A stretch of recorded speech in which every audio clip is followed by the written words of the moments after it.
welcome to Turn the Page, the official podcast of the Syosset Public Library.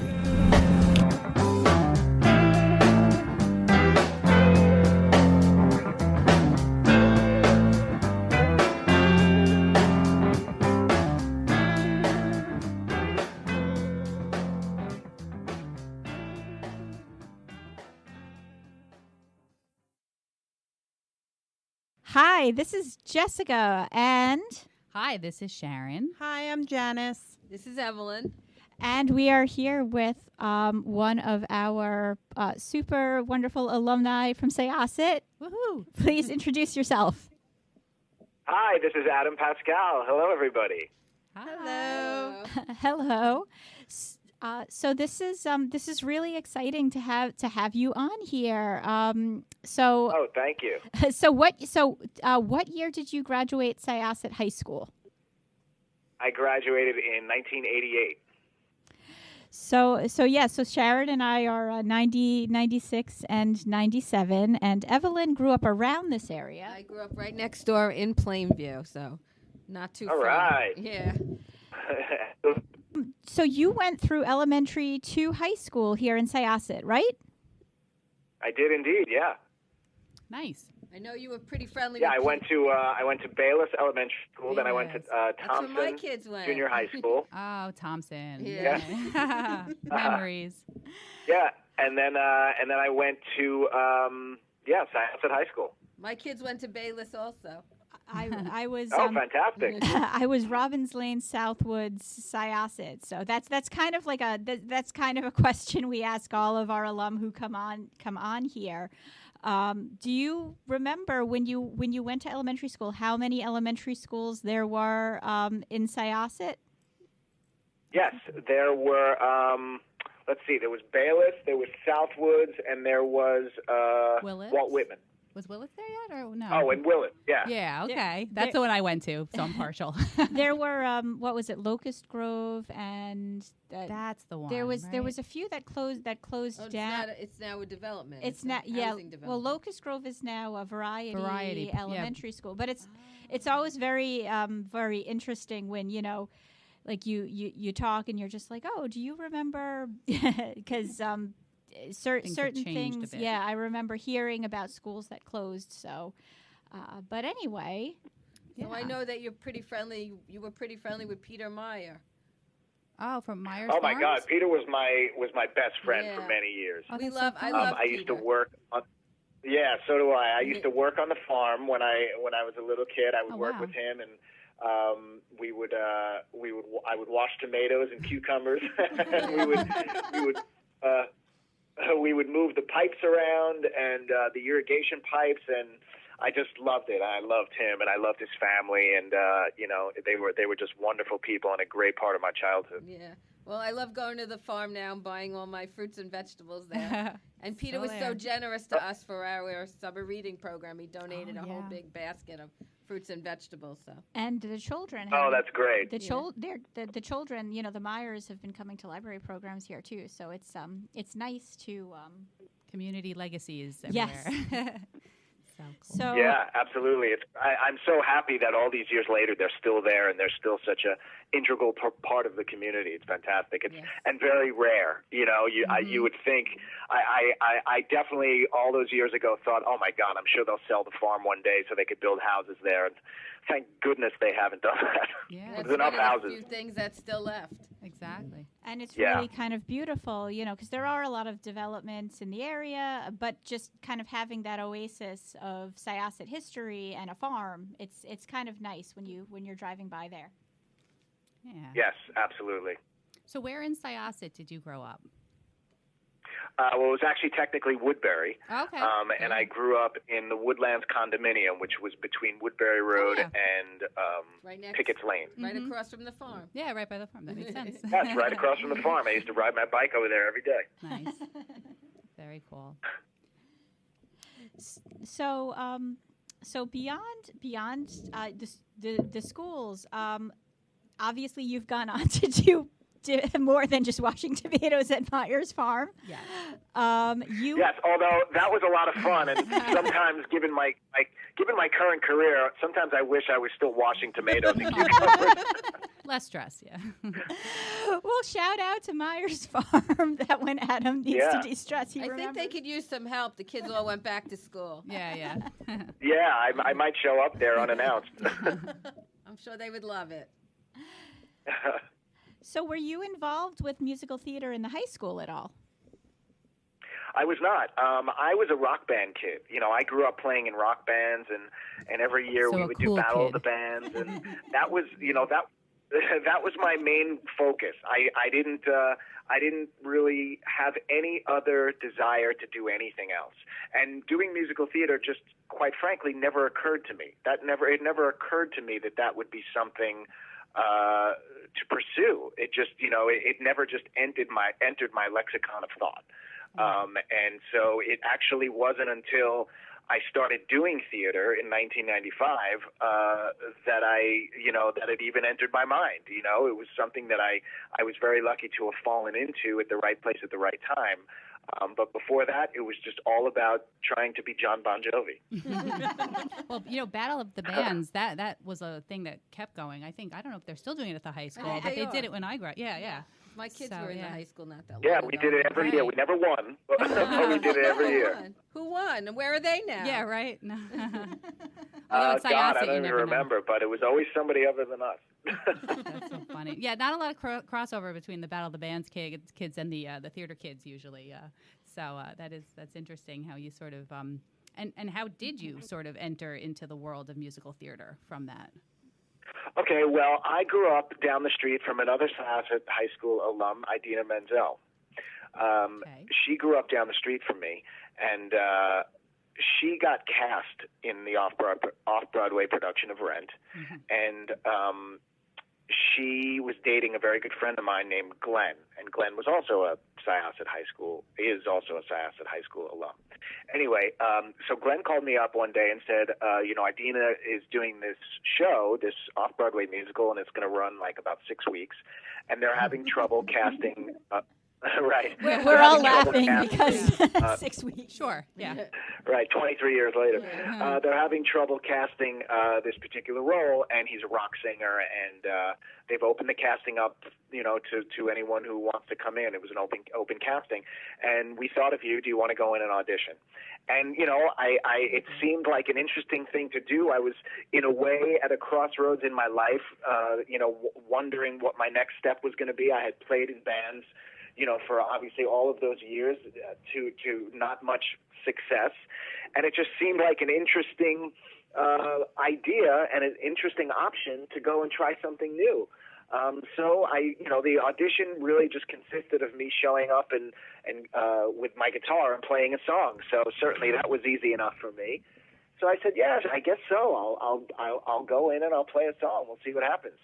And that's how I ended up with the audition. That's amazing. It really is who you know. And the rest is history. Yeah, absolutely. You know, I mean, had they not thought of me, it never would have been something that occurred to me. And, you know, I've often thought over the years, like, you know, had the show gone on and happened anyway, which I'm sure would have, would that have been something that years later, after it had become a huge success, would I have gone in to audition for it, you know, after it had become, you know, the big, huge hit?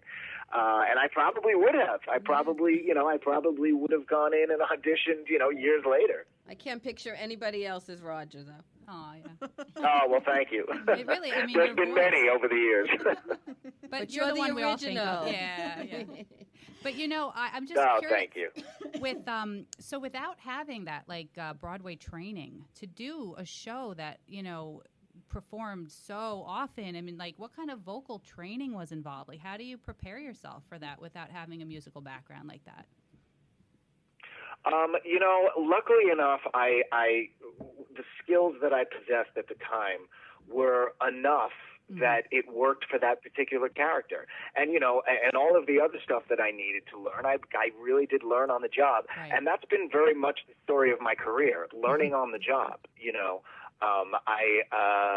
I've been extremely fortunate to have constantly been surrounded by people who are much more talented than I was, am. And I would allow myself to absorb as much as I could and be a part of these, whatever I could learn from the people around me. And like I said, I've consistently learned something on every show. And because I was very keenly aware that there was a lot that I didn't know, like everything. And in terms of vocal preparation and things like that, I really just sort of did what I did. And frankly, those first couple of years of doing shows, I had a lot of vocal problems. I had a lot of vocal issues that were difficult. It must be so intense. To perform it was intense, and I really didn't know how to take care of my voice, and so I struggled a lot in those first couple of years with figuring out what I needed to do. I have since figured it out, and I have my regimen of how I maintain my voice. But back then it was very difficult. What was it like working with Jonathan Larson? He was an absolute genius. He was a genius. Frankly, obviously I get asked this question quite often, and I never have the answer that people want to hear, which is that, I was cast in the show in December of 1995, and Jonathan passed away the night of our open dress rehearsal, which was about weeks later. So you didn't really get to know him So well. I actually didn't know him for very long. I only knew him for a few weeks. And in terms of working with him, once we started in the rehearsal process, as is the case most of the time, the writer kind of, at that point, takes a back seat, and the director and the musical director start to take over, and they start to, they're the ones who are running the rehearsals and building the show from that point forward. So Jonathan he was definitely a physical presence in the room, but he was not much of an active presence in the rehearsal process. So, the short answer is that, from what I knew about him and from the limited interaction that I had with him, he was a wonderful guy, and I really enjoyed being around him because he was just a very, soothing and encouraging presence to all of us. But I clearly wish that I had had more time to get to know him and more time to work with him. Right. Are you still in touch with all the people from the original cast? I'm in touch with some of them. I've done lots of shows over the years, and as it tends to happen, you stay in touch with the people that you had become closest with in that particular show. It's almost like its own graduating with class. Jesse Martin and Anthony Rapp and Daphne Rubin Vega. Yeah. I would say that those are the people that. Jesse Martin right now is in Vancouver, and he is on the TV show The Flash, which he's been on since the beginning. Yeah, and so he's been on that TV show and working in Vancouver. Anthony is also in Vancouver doing Star Trek. That's the place to be, Vancouver. Yeah. Vancouver's very big for basically sci-fi. those three are the ones that I've stayed in closest contact with. Cool. So also, beyond Rent, you've also, worked with Aida. You were in the first production of that as well? That's correct. That's so cool. That was Elton John? Yes, that was Elton John who wrote the music. Tim Rice wrote the lyrics. Yes. And that was an amazing experience also. That was, that came on the heels of doing Rent. And it was the perfect transition for me to move on from Rent into my next project, because it was another rock musical, to a certain extent. And this was definitely more of a character I was playing. Roger obviously was very similar to me, at least in all of the sort of surface ways.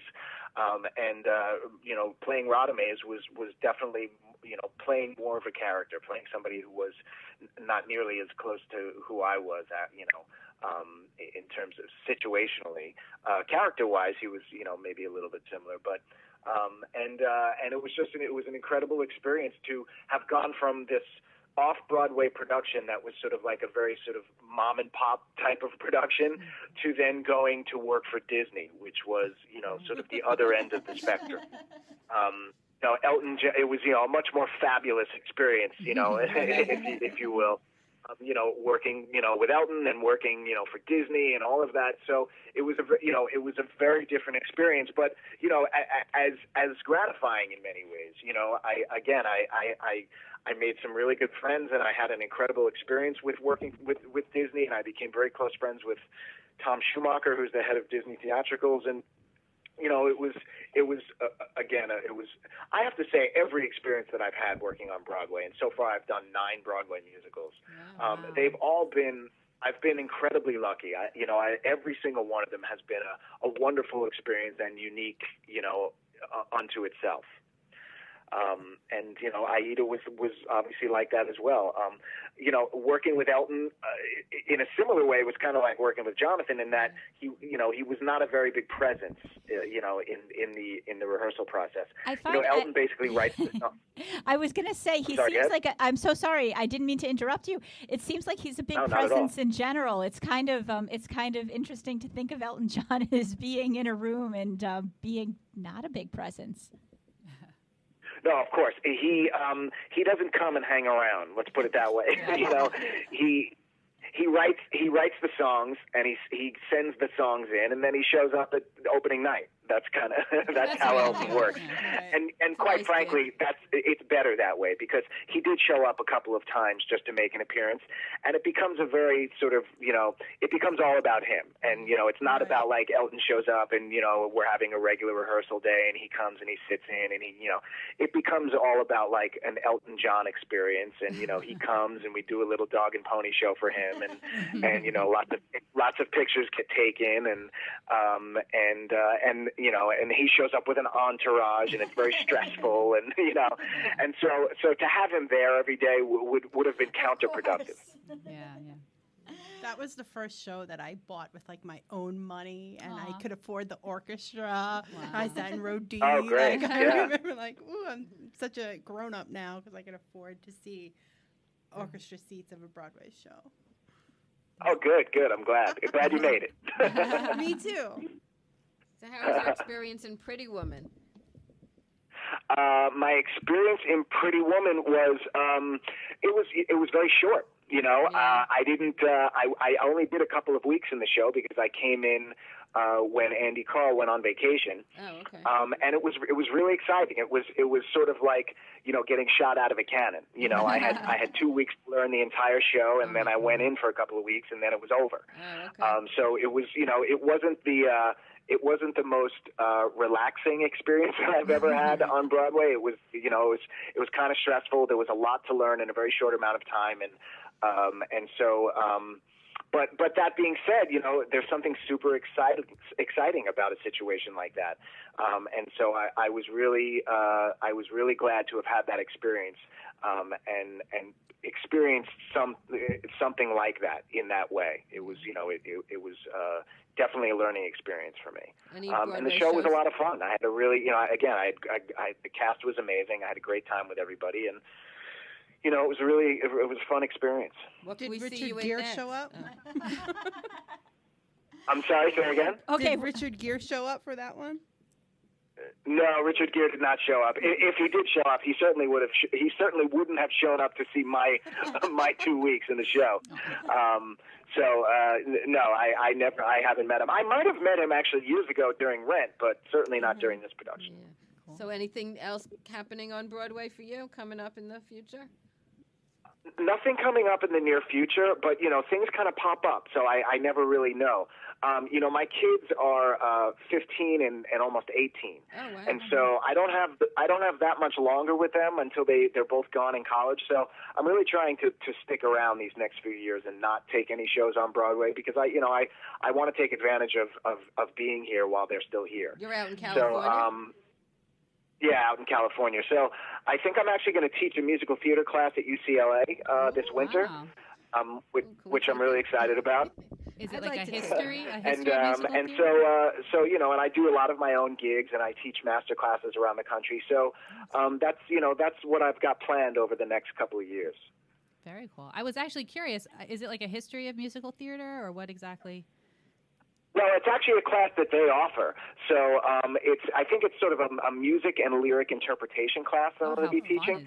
So I'm looking forward to doing that. And I got to figure out what the curriculum is. So put your syllabus together and Can we Skype into that exactly, one? Yeah. I know. So I'm going to need a lot of help with that. Everybody amazing. here is like, how do I sign up? Yeah, with some hardcore theater geeks. You've got to start going to UCLA. Oh man, yeah. It's interesting. I mean, there's so many people who've graduated Syosset who've gone on to do, bigger theater things. It's funny because we do have such a strong musical theater presence, but I love the fact that you took a different route and ended up there. Right.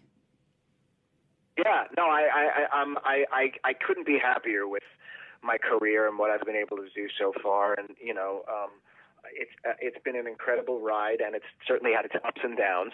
But like I said, I feel incredibly lucky to have done what I've done so far. You were on the set for the Rent Live, right? You were appeared as yourself. I was, yeah. We they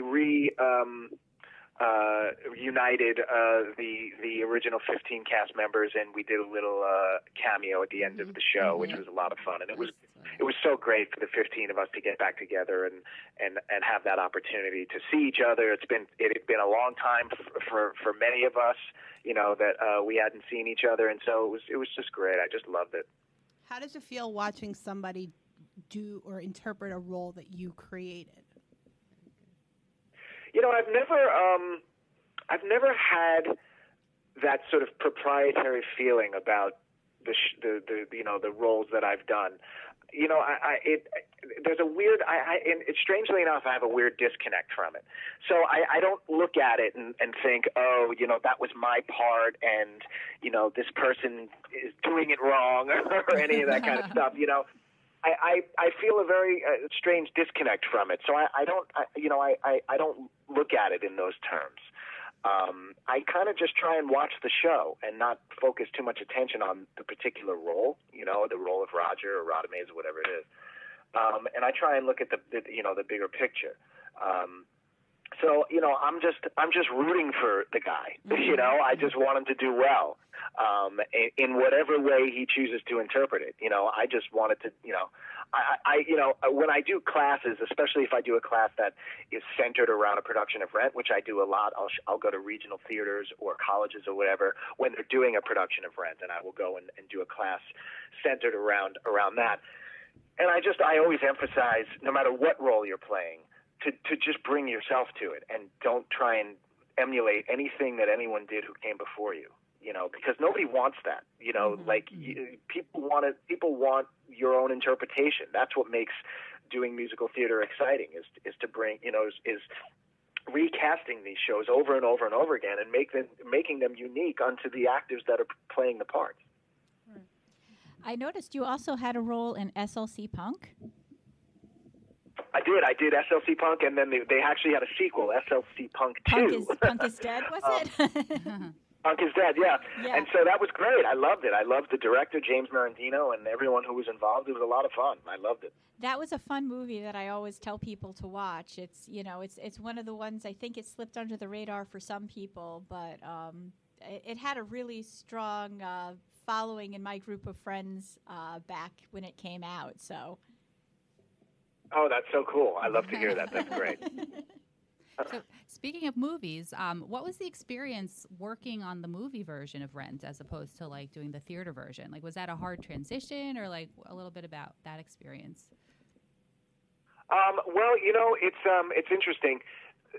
Doing the actual work, once they call action and you're on the set and you're singing the songs and you're interacting with your fellow actors, it's actually almost exactly like doing it on stage.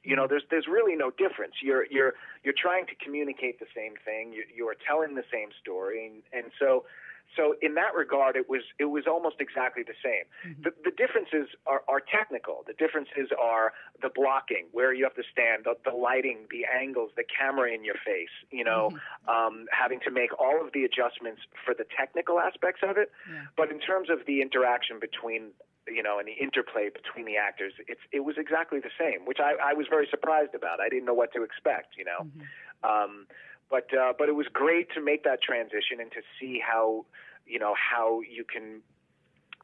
can translate onto the screen, and I'm so glad that I had that experience of taking it from the stage to the screen. And you got to work with one of my favorites, Rosario Dawson. How was that experience?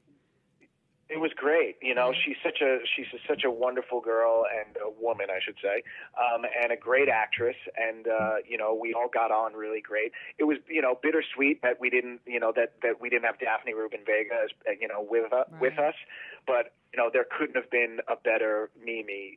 Were it not Daphne, they couldn't have cast anybody better than Rosario. No, she was great. I thought it was a really true version, as far as capturing the live theater experience in a movie, and really enjoyed it. So. Oh, good. I'm glad you felt that way. Obviously the movie got mixed reviews, and some people loved it, some people hated it. But what I loved most about it was that when I was growing up, the movie version of Hair was such a huge influence on me, and had such an impact on me, and I had actually never seen the theater version. I'd never seen it on stage. I still haven't, actually, to this day. But anyway, so that being the case for me, and movie version having that effect on me, I have a lot of people that come up to me who've only ever seen the movie version of Rent, and they feel the way about the movie version of Rent that I felt about Hair. So there's something that comes full circle for me, and I'm so glad that I could be a part of something that affects people in that way, the way I was affected. Yeah, and reaches a greater audience, too. Not everybody gets to the theater, but if you can watch a movie version of it, you bring it into more of the homes of people that get to see it, so that's very cool. Yeah, my daughter was only 10, I think, when the movie came out, and she loved it, and to this day she still loves it. So. Aww. Oh, good. That's so nice to hear. Yeah. So are there were there any places in Syosset that you remember fondly? I'm curious if other than Myers. Well, when I was growing up, the Syosset Triplex was there, as was the Cinema 150, which is now, I think, like an Equinox or something.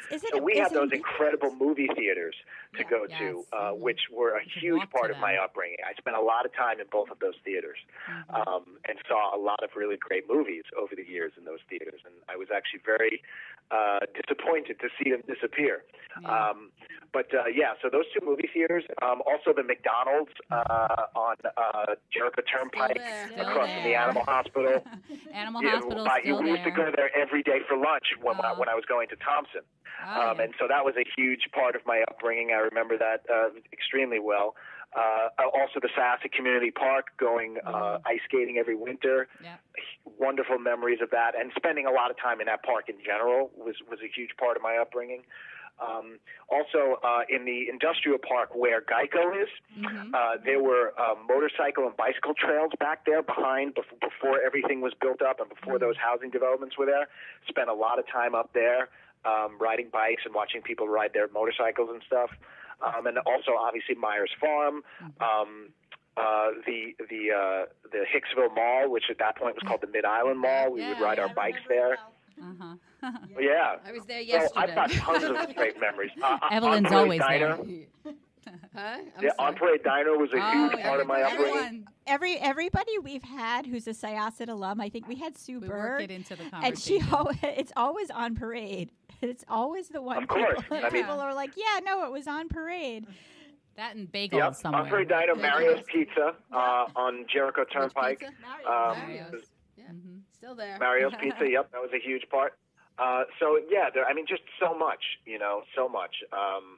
And also the gas station in the middle of Syosset, in the middle of the town right there, that gas station that's right in the middle. Where Friendly's My friend used Brad to be. owned it. Yeah. It used to, and so I worked there for a number of years in that gas station, and so that has great memories for me. When were you here last? So there's just a lot. There's so much, Adam, when were you here last? I was actually there pretty recently. I would say like 2 months ago. I went to visit my friend Brad, who still lives in Syosset. So I was there. I was there recently. Brad needs to bring you into the library next time you come visit. You got to stop by. It's been a long time since I've been in the library. I unfortunately did not spend a lot of time in the library. We are not going to fault you say. for that. But Thank you. I appreciate it. You can start any day. Right. Anytime you come visit. Well, you're going to say any day, but being a very impressive library. No day I can but tell today. You that. It's even more impressive now. Yeah, we've built up since then, and we have a podcast. So hey, we're trying to get out there. Yeah, I mean that's amazing. Yeah, well, it's great when we have amazing guests. Like this is so much fun. So this has been really cool. Oh well, thanks. It's my pleasure. I appreciate you guys having me on. Thank you so much. Is there anything else anybody wanted to add? I think we're good. No, I'm gonna go home and watch Rent again. I know. I've been listening to the soundtrack in preparation. Are you doing rock music? At the right now? I don't do rock music, but I go out and do my own shows all the time. Nice. It's not rock music that I play, but I go out and perform, all the time, and it's something that I think will always be part of what I do because I love it, and so. But I don't play rock music. I do a lot of acoustic stuff. I'm a little old for the rock stuff. No, you're not. You're kidding me. Didn't you just see the Rolling Stones in concert? You're a lot younger than them. Look, I don't get paid as well as the Rolling Stones. So if I would collect their paycheck, I'd be happy to go and play in a rock band. Too true. I don't pay you enough for that, huh? Okay. Wow. Well. Thank you again, Adam. This has been absolutely wonderful. This is Jessica, Evelyn, Sharon, yes, thank you. Come see us. Thank you all so much. I really appreciate you having me on. We appreciate you. Best of luck with your class. Send us the syllabus. I want to know what lyrics you guys are studying. You're welcome anytime. I mean, if you want to chat again and there's something new coming up you want to talk about, absolutely, please just have somebody reach out to us because we love showcasing how many people have grown up here and just gone on to wonderful things. So once again, thank you, Adam, and we are going to close this chapter of Turn the Page. It's time to close this chapter of Turn the Page. Join us for the next episode.